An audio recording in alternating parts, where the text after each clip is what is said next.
বছর ঘুরলেই রাজ্যে বিধানসভা নির্বাচন ইতিমধ্যেই প্রস্তুতি শুরু হয়ে গিয়েছে। শনিবার এই নির্বাচন ঘিরেই মুখ্য রাজ্যের নির্বাচনী আধিকারিকের দফতরে উদ্যোগে একটি গুরুত্বপূর্ণ বৈঠক হয়। বৈঠকে উপস্থিত ছিলেন মুখ্য নির্বাচনী আধিকারিক মনোজ আগরওয়াল, অতিরিক্ত মুখ্য নির্বাচনী আধিকারিক, যুগ্ম সিইও, উপমুখ্য নির্বাচনী আধিকারিক এবং 22টিরও বেশি এনফোর্সমেন্ট এজেন্সির প্রতিনিধিরা। নির্বাচনী প্রক্রিয়া শুরু হওয়ার 6 মাস আগে এই ধরনের বৈঠক করার নিয়ম রয়েছে বলে খবর, আর ওই নিয়ম মেনেই বৈঠক অনুষ্ঠিত হয়। বৈঠকে অংশ নেওয়া সমস্ত দফতরকে নিজ নিজ ক্ষেত্রে নোডাল অফিসার নিয়োগের নির্দেশ দেওয়া হয়েছে। পাশাপাশি নির্বাচন কমিশনের বিজ্ঞপ্তি জারির দিনের পাশাপাশি কন্ট্রোল রুম চালু করার কথাও বলা হয়েছে, যা প্রাক নির্বাচনী প্রস্তুতির অংশ।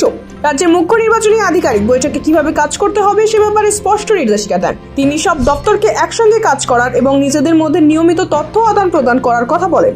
নির্বাচন সংক্রান্ত সমস্ত গুরুত্বপূর্ণ তথ্য নির্বাচন দফতরে পাঠানোর নির্দেশ দেওয়া হয়েছে।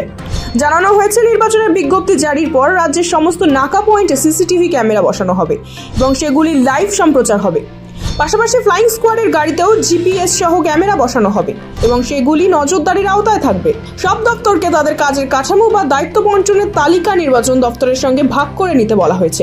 এইসব প্রস্তুতির অগ্রগতি খতিয়ে দেখতে 2 মাস পরে আবার একটি পর্যালোচনা বৈঠক করা হবে। লক্ষ্য একটাই, রাজ্য অবাধ, সুষ্ঠু ও ভয়মুক্ত নির্বাচন অনুষ্ঠিত করা। ব্যুরো রিপোর্ট, সময় কলকাতা।